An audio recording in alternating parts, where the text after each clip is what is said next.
अगर मैं आपसे कहूं कि हजारों साल पहले भारत में ऐसे विमान थे जो न सिर्फ उड़ते थे बल्कि अंतरिक्ष यात्रा भी कर सकते थे, तो क्या आप यकीन करेंगे? ये कोई साइंस फिक्शन नहीं, ये लिखा है हमारे सबसे प्राचीन ग्रंथों में, रामायण, महाभारत और वेदों में। आज हम बात करेंगे विमानों की, प्राचीन भारत की उन रहस्यमयी उड़न मशीनों की जिनका जिक्र आज की टेक्नोलॉजी से बहुत आगे की बातें करता है।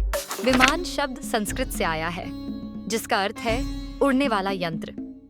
सबसे पहला जिक्र मिलता है रामायण में, जब रावण पुष्पक विमान से सीता का हरण करता है।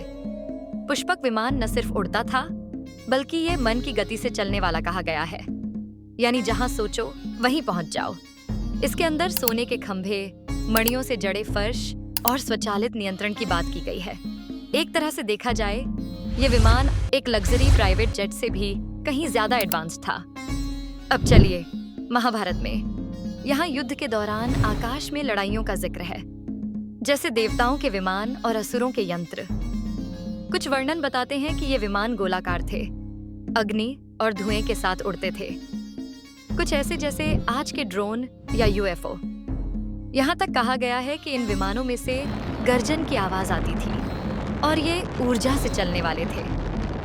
क्या ये सिर्फ कल्पना थी या उस समय कुछ ऐसी तकनीकें वाकई मौजूद थीं जो अब खो चुकी हैं? 20वीं सदी में एक किताब सामने आती है, वैमानिक शास्त्र। कहा गया कि इसे महर्षि भरद्वाज ने लिखा था और इसमें 25 तरह के विमानों का विवरण है। इस ग्रंथ में बताया गया है विमान किस तरह की धातु से बनते थे, उन्हें कौन से इंजन चलाते थे और कौन से गुप्त यंत्र उन्हें दुश्मनों से छिपाते थे। यहाँ तक कि एंटी ग्रेविटी प्रोपल्शन और रेडार इनविजिबिलिटी जैसी मॉडर्न टेक्नोलॉजी के जैसे कॉन्सेप्ट्स का भी उल्लेख है। लेकिन ध्यान देने वाली बात यह है कि कुछ वैज्ञानिक इसे आधुनिक काल की फर्जी किताब भी मानते हैं जो 1900s में किसी ने लिखा था। तो सच्चाई क्या है? हमें अभी भी 100% सबूत नहीं मिले हैं, लेकिन ग्रंथों में मौजूद डिटेल्स को पूरी तरह नजरअंदाज भी नहीं किया जा सकता। क्या प्राचीन भारत में एडवांस्ड टेक्नोलॉजी थी? एक बात तो साफ है, प्राचीन भारत का ज्ञान सिर्फ पूजा पाठ तक सीमित नहीं था। आयुर्वेद, ज्योतिष, गणित और यहाँ तक कि एरोनॉटिक्स जैसे विषयों पर भी गहरी समझ थी।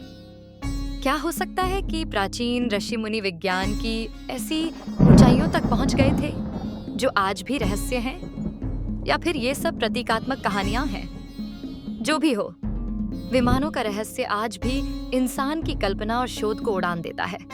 तो दोस्तों, क्या आपको लगता है कि प्राचीन भारत में सच में विमान थे या ये सिर्फ आध्यात्मिक कल्पनाएं थीं?